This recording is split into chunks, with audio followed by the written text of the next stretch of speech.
Today we have the final part of the interview I did over Skype with Gabe of Washer Dryer Money. We're finishing up our talks on pallet sales, washer dryer repairs, and other things in the appliance business. I hope that you enjoy this interview because I think Gabe and I had a lot of fun discussing our respective businesses. Refrigerators, double door, nice stainless steel, and she has a tech that goes there, and I don't know what she has to pay for those. I know she pays $60 for her regular refrigerators.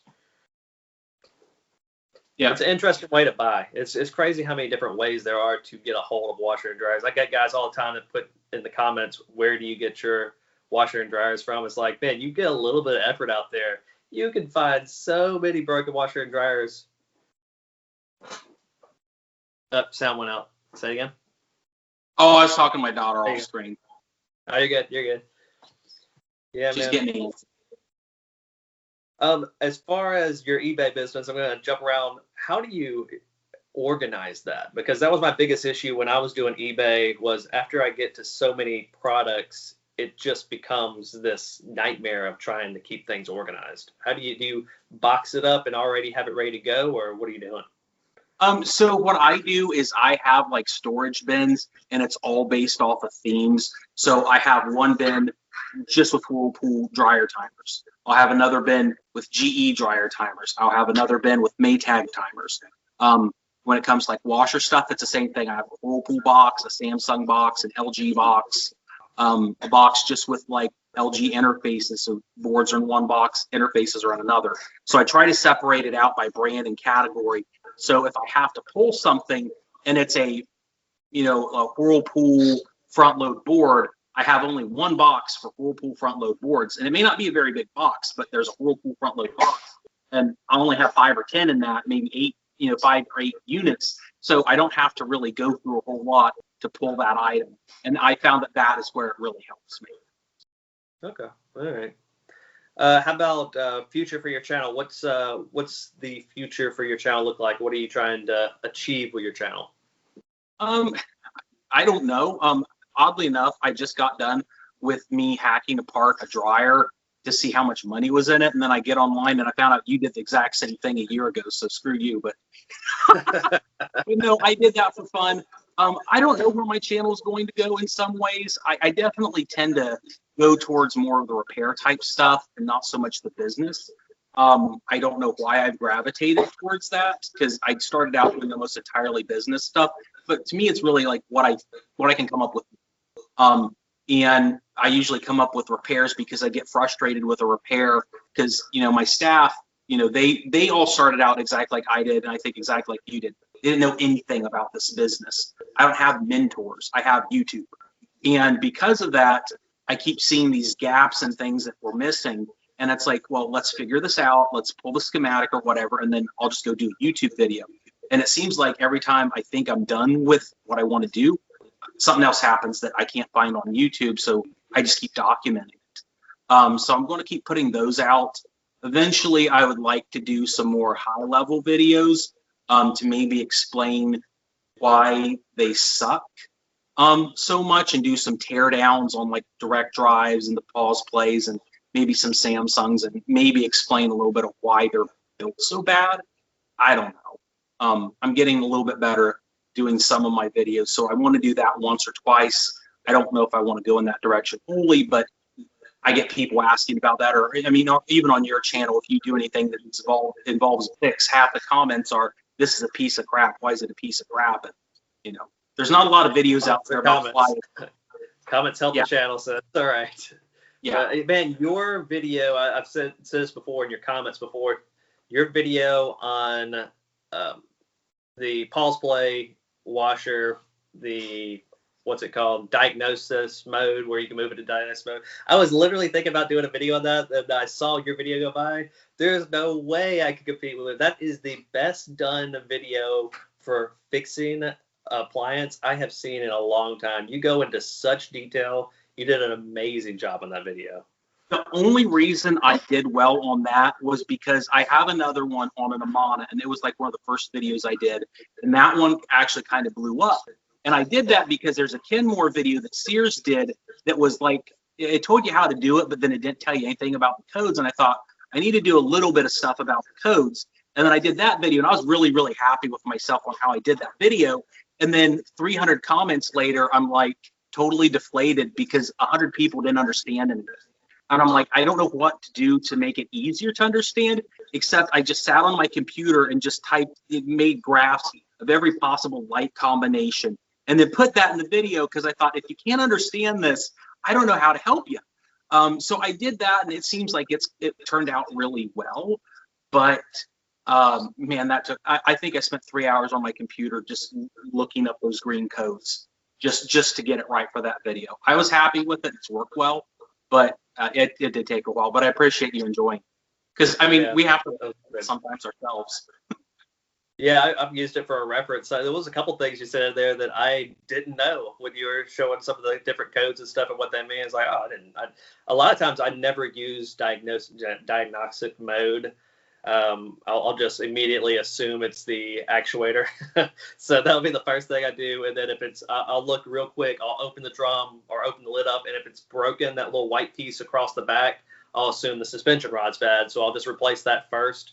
And like, it's very rare that I get to move on to the code, because those two problems are like, that's 90% of the problems of that machine.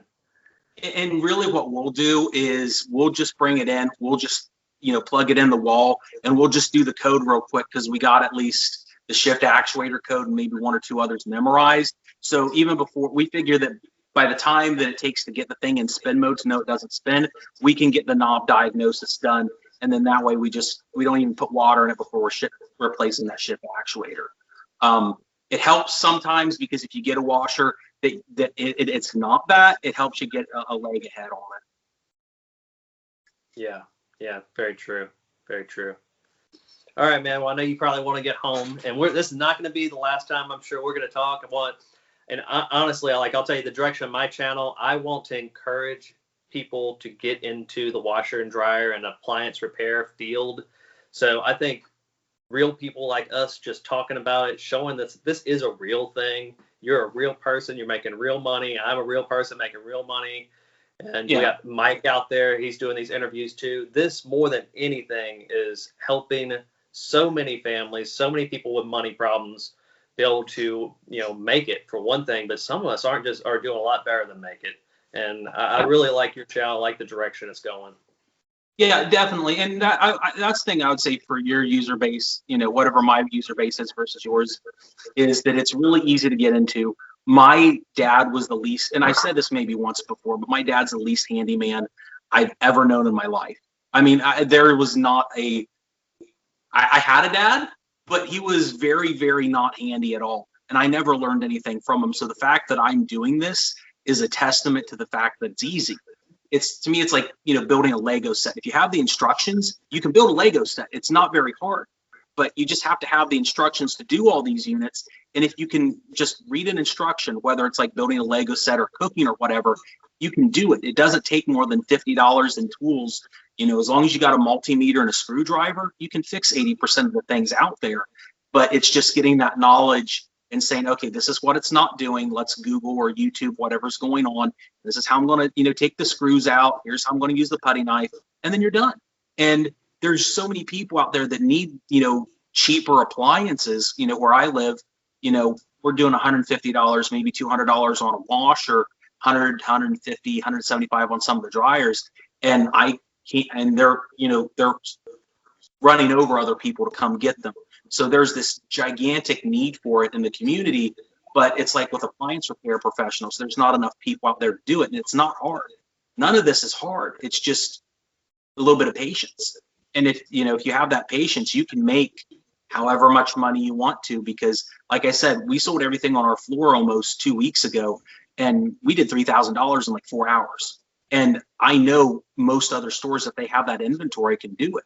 You can make as much as you have the time to do. So it's a really good field to get in, and I'm really happy to be in it. That's why I do the YouTube videos, to kind of give back to other people.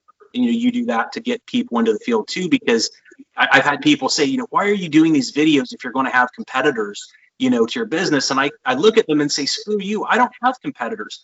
I have myself in my county, and more people have gotten out of this business since I started than they've gotten in. So if what I do encourages, 20 or 30 people to get into it, there's a whole country. And I'm not going to have any competition. I'm not going to, fight people for the scrap stuff, because there's a million units at my scrap yard. They're not going to change that. But, maybe someone can learn and do it somewhere else and, make some money for their family, even if they have a garage. I have a lot larger facility, but I didn't start with this. I started in a craft mall, and, with 300 or 400 feet. And I started beating out everyone else at the craft mall doing washers and dryers. And it's now all this. I mean, I got 10,000 square foot here. It's not efficient at all. None of this is very efficient. It's all hodgepodge, but I got 10,000 square foot for this entire building here. And if I had this whole thing packed out with product, I would still sell it all, because that's the need. And it's a process. It's a very big process to get people on board to fix things. But I mean, I'm doing okay so far, I think. Yeah, it's one of those. I think there's so much scammy type stuff on YouTube that when real people like us come out and be like, oh yeah, you can make decent money on the weekend. And this is one of those businesses too. It's so crazy. You can do it in your spare time. So few businesses can you actually work from home. Can you actually make money in your spare time? I literally, the other night I was at like 3 a.m. I just was up, could not get to sleep, and I was working on a dryer, and I just walked out there and I finished up the dryer. It's like, I like, honestly, it wasn't money right then, but like, it's done. I was able to work from home. It's a great opportunity for so many people, and you can get your family involved in it. I had my wife, she was home before and I wasn't home, and she gets the money from the guys, they load it up, or she'll buy it from the scrappers when they bring it by. It can definitely be a family business. Oh yeah, anybody can do it. I mean, I got my 9-year-old in the background, and she keeps asking, Daddy, when are you going to pay me to clean a fridge? And I'm like, as soon as you can reach the drawers, or I can get enough ladder. As soon as you pay rent. Yeah. Yeah. All right, man. Well, let's plug each other's channels for a second. This is Ben with Ben's Appliance and Junk. Check out his channel. Do you have any other stuff you do? Do you Facebook, Instagram, anything like that? It's entirely YouTube based. I mean, I got a Facebook page for like my business to sell on, but I do Facebook Marketplace 100%, to where I don't even really use the Facebook page, to be honest. And that's an entirely off Facebook Marketplace. 100% Facebook Marketplace. All right. Do you ever have any issues with getting kicked? I got kicked once from Facebook Marketplace. Careful. I've never had any issues. I have very high ratings on Facebook Marketplace. Cross your fingers and stuff. I haven't had problems with it. I mean, I get complaints and stuff sometimes from the buy-sell trade groups, but the actual marketplace, I haven't had issues with. I think that's what happened with me, was the buy-sell trade groups got me knocked, and I'm having to use my wife's profile to put ads on now, but like, I cannot get unknocked. I've asked for forgiveness from the Facebook, but like, there's nothing I could do about it. I'm just knocked, and I can't put ads on with mine anymore. But I'll just use my wife's profile. It's not that big a deal. It works. Yeah, it works. All right, man. Well, we'll see you next time. I'm sure we're going to do this again. And hey, anybody wants to comment, put them down below. Check out Ben's channel. Check out my channel. Put us some comments, and we're going to keep doing these things. See you next time, man. Sounds good. See ya. Later.